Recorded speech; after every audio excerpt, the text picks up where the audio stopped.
Assalamualaikum warahmatullahi wabarakatuh. Perkenalkan, nama saya Alia dari kelas Manajemen 223C, dosen pembimbing Bapak Adi SE MM dengan mata kuliah Manajemen Sumber Daya Manusia. Saya akan menjelaskan kembali mengenai manajemen SDM, strategi dan analisis sumber daya manusia. Dalam suatu perusahaan, sumber daya manusia merupakan faktor yang paling penting. Maka dapat kita lihat kenyataannya ada perusahaan yang memiliki teknologi, prosedur kerja dan struktur perusahaan yang sama, tetapi dinamika atau mobilitas perusahaan yang satu dengan yang lain berbeda-beda. Adanya mobilitas atau dinamika yang rendah tersebut tentunya sangat tidak diharapkan oleh siapapun, apalagi di era globalisasi, di mana terjadi persaingan yang sangat ketat, maka perusahaan berkinerja rendah akan digilas oleh kompetitor atau pesaing. Bila perusahaan yang tergilas oleh kompetitor tersebut tetap juga tidak melakukan perubahan, maka tidak mustahil perusahaan tersebut berada pada kondisi yang kritis, bahkan lebih mendekati kehancuran. Kemudian, adapun pengertian MSDM atau manajemen sumber daya manusia. Untuk mendefinisikan manajemen sumber daya manusia, perlu pemahaman pada dua fungsi antara lain fungsi manajerial atau managerial function dan operational atau operational function.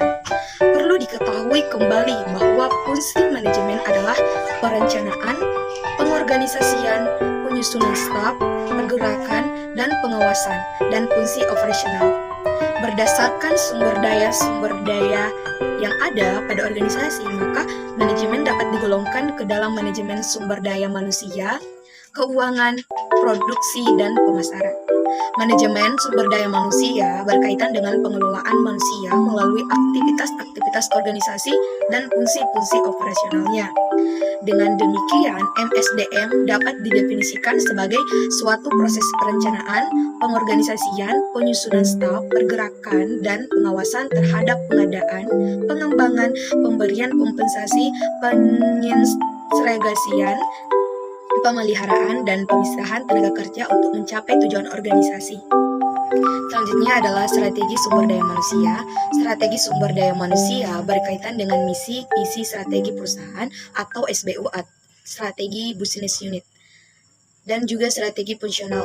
Strategi SDM berkaitan antara lain dengan pembentukan suatu budaya perusahaan yang tepat, perencanaan SDM, mengudit SDM baik dari segi kualitatif maupun kuantitatif, serta mencakup pula aktivitas SDM seperti pengadaan SDM, dari rekrutmen sampai seleksi, orientasi, pemeliharaan, pelatihan, dan pengembangan SDM, penilaian SDM.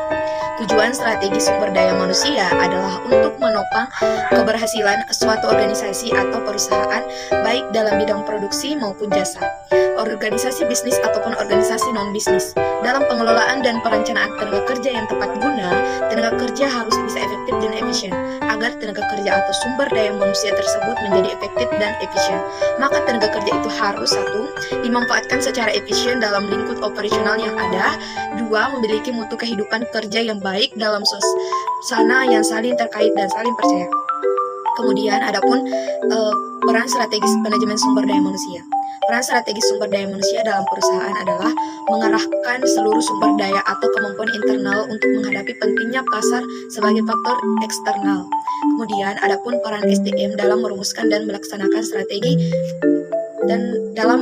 melaksanakan strategi, yaitu perumusan strategi merupakan proses penyusunan langkah-langkah ke depan yang dimaksudkan untuk membangun visi dan misi organisasi, menetapkan tujuan strategis dan keuangan perusahaan, serta merancang strategi untuk mencapai tujuan tersebut dalam rangka menyediakan customer value yang terbaik.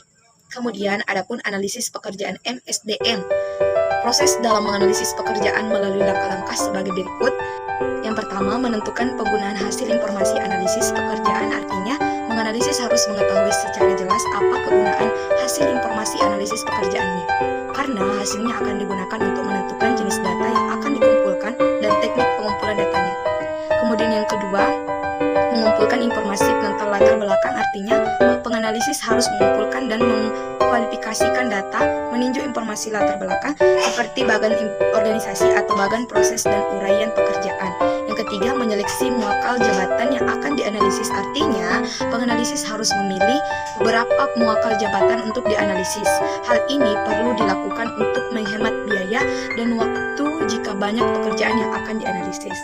Yang keempat, mengumpulkan informasi analisis pekerjaan, artinya penganalisis kemudian mengadakan analisis pekerjaan secara aktual dengan menghimpun data tentang aktivitas pekerjaan, perilaku karyawan yang diperlukan, kondisi kerja, dan syarat-syarat personel yang akan melaksanakan pekerjaan.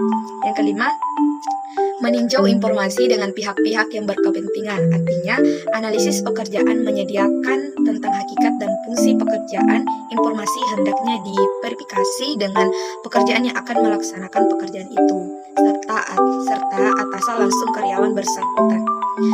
Yang keenam, menyusun uraian pekerjaan dan spesifikasi pekerjaan, artinya penganalisis pekerjaan kemudian menyusun uraian pekerjaan, uraian jabatan, dan evaluasi pekerjaan. Yang ketujuh, memperhitungkan perkembangan perusahaan, artinya penganalisis harus juga memperhitungkan perkembangan uraian pekerjaan, spesifikasi pekerjaan, apakah di kemudian hari diperlukan pengayaan pekerjaan, perluasan pekerjaan, dan penyederhanaan pekerjaan dalam perusahaan.